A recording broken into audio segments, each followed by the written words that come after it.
did it! We did it. We survived Doomsday, which was Tuesday, Election Day, November 3rd. We have survived the week of Doomsday, too. I mean, if you're anything like me, you should be feeling really great about things currently. In the sense that we've made it through this week. Now, I usually ask you how your week's been. I can assume, regardless of which side you fall upon in the election, your week has been stressful. So I don't really have to ask. Most people's weeks have been stressful, which is to be expected in this sort of event that is a presidential election. And if you didn't catch it, us at the Closers podcast actually did an election special episode that came out Wednesday morning. We recorded it Tuesday evening when it looked like Trump was maybe going to pull away. But as a lot of us suspected, there were a lot of mail-in votes still left to be counted. And not just a lot. A lot is understating it. There was millions of votes left that weren't counted yet because some states counted mail-in votes after in-person votes from the 3rd. So, Pennsylvania, Georgia, North Carolina, Nevada, and Arizona were the 5 states that really became at the center of all of our stress as a nation for the past couple of days. Before that, Michigan and Wisconsin were in the mix, but they quickly seceded to Biden. So, where do we stand now? This episode is coming to you a little later than usual because I wanted to give the results a little more time. I didn't want to talk about how things were yesterday, which is Thursday night. Didn't want to talk about how things were Thursday night. I felt like things could change, and oh, fuck. Pardon my French, but oh, fuck. Was I wrong? Or was I right, actually? I was very right. Things definitely did change. I'm glad that I waited to make this episode. That's why it's coming to you a little later. So what happened? So Trump was leading in Pennsylvania, Georgia, and North Carolina. Biden was leading in Nevada and Arizona. It looked like Arizona was going to go to Biden regardless, so some outlets called it in favor of Biden ever since early Thursday, even late Wednesday. There's some news outlets that called Arizona for Biden. Nevada was still up in the air, but a lot of people inferred that it was going to Biden, which really boded well for Biden. He just really needs Nevada to win the presidency, but everyone on the left was hoping that Biden would get Pennsylvania and Georgia. But Trump at the time was holding both of those states. North Carolina looks like a foregone conclusion. It looks like Trump is going to take North Carolina. So that's why I'm not really talking about that. It looks like he has North Carolina pretty much in the bag. But Pennsylvania and Georgia are really at the center of the story now. And I'm talking about Thursday night. Trump was in control of Pennsylvania and Georgia. I'm not going to say decisively. It was very close. But they were saying that the talking heads on the TV were saying that votes still had to be counted from mail-in and from pretty substantial counties in Atlanta and Philadelphia. And yeah, they were right. Now, in Georgia, Biden is leading by about 4,000 votes. Little over 4,000 votes. And in Pennsylvania, Biden is now leading at the time of recording, which is 7:13 p.m. on Friday, by about 27,000 votes. Which is crazy because just this morning Biden was leading in Pennsylvania by only 5,500 votes. And now it's very far past that margin. It's looking like I can safely say that Biden is going to be our new president of the United States as of January 20th, 2021. It's only a matter of time, it seems, until Biden is elected or becomes our president-elect, I should say. Now, what has happened on the Trump side of things ever since this new reality has kind of reared its head. Let's see. Well, it hasn't been anything that you wouldn't have guessed. Trump baselessly first insisted that illegal ballots are a barrier. So to elaborate on that, President Trump issued a statement this afternoon, Friday afternoon, that stood in sharp contrast to his rambling rant about the yet undecided race on Thursday night and his tweets baselessly alleged election fraud. The statement still insinuated the existence of illegal ballots, something both election officials and the president's own campaign aides have failed to identify any evidence of, but did not include further false insistence that he is winning the election or ahead in states that had not yet been called, which is something that we commented on in the election podcast with Gabriella Elwell and Max Thogmartin. Go check that out. It's a really funny moment when we come back from watching Trump's speech and we're like commenting on the fact that he basically called North Carolina when it wasn't, they weren't even close to finishing counting all the ballots, but he called it. He said he won it. It was a really funny moment. Anyways, and I quote, "From the beginning, we have said that all legal ballots must be counted and all illegal ballots should not be counted," Trump said. "We will pursue this process through every aspect of the law." Democratic presidential nominee Joe Biden is expected to give televised remarks on Friday night. That's actually pretty soon. He's supposed to talk during prime time tonight. I'm not going to be covering what he says. I'm just assuming he's going to basically give somewhat of a victory speech because it really looks like he's going to take this.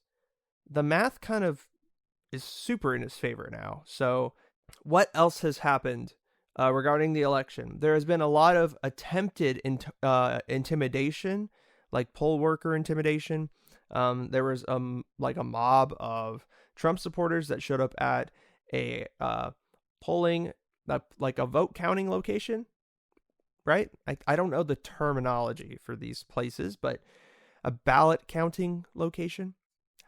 I don't know, but they showed up in Phoenix at a ballot counting location and tried to stop the workers from counting ballots, which is pretty funny. It was a pretty funny image. So much so that the next day, which I believe this was this morning, officials at the polling location or at the ballot counting location put up a giant fence around the building so nobody could really get in. And they called it a free speech zone.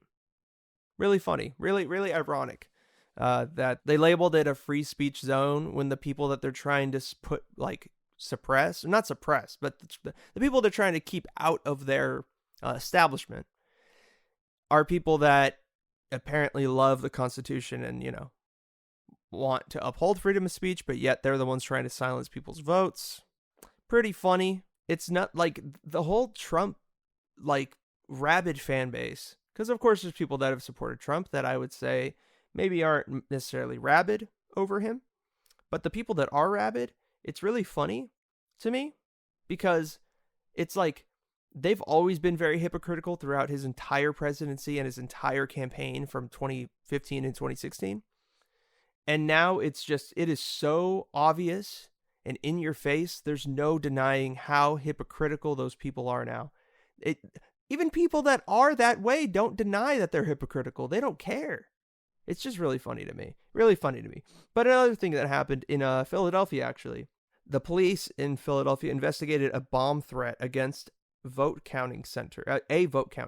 Okay, so they're called vote counting centers. So on Friday, Philadelphia police investigated a bomb threat made against the city's convention center, where votes are still being tallied, and made arrests related to a possible threat against the same location.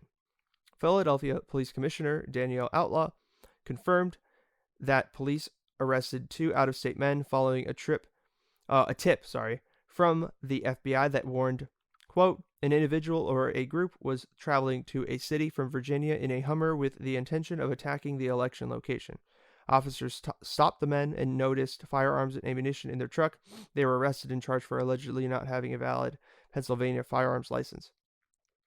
Philadelphia police also conducted evacuations downtown after bomb threats were made into calls by the same individual. Police confirmed the threats were against the Philadelphia Convention Center, but no device was found. Look, it's crazy out there, man. There has been some violence, definitely.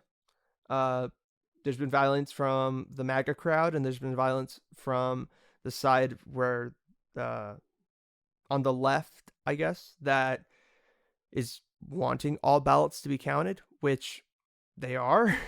Just like, I don't really see necessarily the point in trying to, protest the ballots being counted because you want them to be counted, and protesting them to be counted when they are being counted. I mean, what's happening is in our favor, guys. I don't see the point in going out and making a ruckus. But yeah, when you have bomb threats and mobs of people showing up at vote counting centers trying to intimidate poll workers, I don't really support any of that, as most people don't.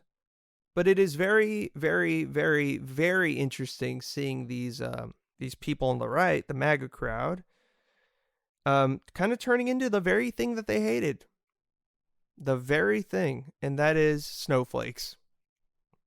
Crying about not getting their way, trying to make up conspiracy theories in order to substantiate, quote unquote, substantiate their narrative. It's ridiculous to me. It's really funny too. Not gonna lie. Last little thing I'm gonna touch on before I go is that the U.S. did hit a new one-day record of COVID cases. 120,000. According to counts by the New York Times and Johns Hopkins University, the U.S. registered more than 1,000 COVID-19 daily deaths for the third day, and the total U.S. deaths hit 234,937 out of 9.6 million infections, according to Johns Hopkins. 20 states across the U.S. reported single-day new cases, and hospitalizations are on the rise again, especially in places like North Dakota and Colorado. It just kind of, seeing that really put it in perspective for me, how important this election is. Now, I know Biden isn't perfect. I actually don't like Joe Biden. I know I've been supporting him on this podcast and on the closers ever since probably like June. I've been very vocal about it. But now that it looks like he's going to be elected into office in January, I just want to make it very clear that I felt like having Donald Trump in office was a massive threat to our democracy and our country. And I think we are seeing how close we came to the precipice of something very disastrous by seeing these people's reactions to his loss in the presidential election. So, with that in mind, the fight will continue. This isn't just we won and now we have to put our head in the sand for another 4 years. This isn't Obama, and we have to remember that. We messed up as a people by electing Obama because he made us feel good and not criticizing him fairly and not objectively looking at what he did as a president until after he left. Now we see he wasn't that great. He could talk, and he's a likable guy, but he was not that great. Donald Trump, exact opposite, but he still didn't really do anything great in office either. But at least Obama could talk, right? Now with Joe Biden, we have to be very critical of every move this guy makes. Just as critical as Trump. We have to be critical of him. We have to make sure that he is held accountable for his mistakes. And we also have to be very conscious of his successes too. He can't do something great. Like if he takes a step towards a Green New Deal, we can't just be like, ugh. It's not like you took 3 steps towards the Green New Deal. Why only 1? None of that. We can't do that. What we need to do is be objective about his presidency. When he fucks up, we got to say it. When he does all right, got to say, you know what? Sleepy Joe ain't that bad in this one instance. We just got to remember that. Got to remember that because it's very easy to forget. I just want to say, lastly, that I am going to just take the rest of this year to kind of relish in the fact that Donald Trump is going to be out of office. And yeah, criticizing Joe Biden definitely can wait until he gets into the White House and becomes president himself.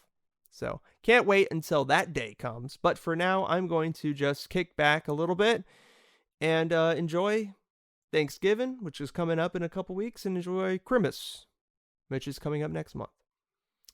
And then my birthday. And then we will deal with Bubba Biden and bullying him into making more concessions to the progressive left and hopefully pushing the Democratic Party in that direction as well, because if they go in that direction, and if the Republicans triple down on a Trump-like candidate in 2024, or Trump himself, he said he might run again, then we will have a better chance.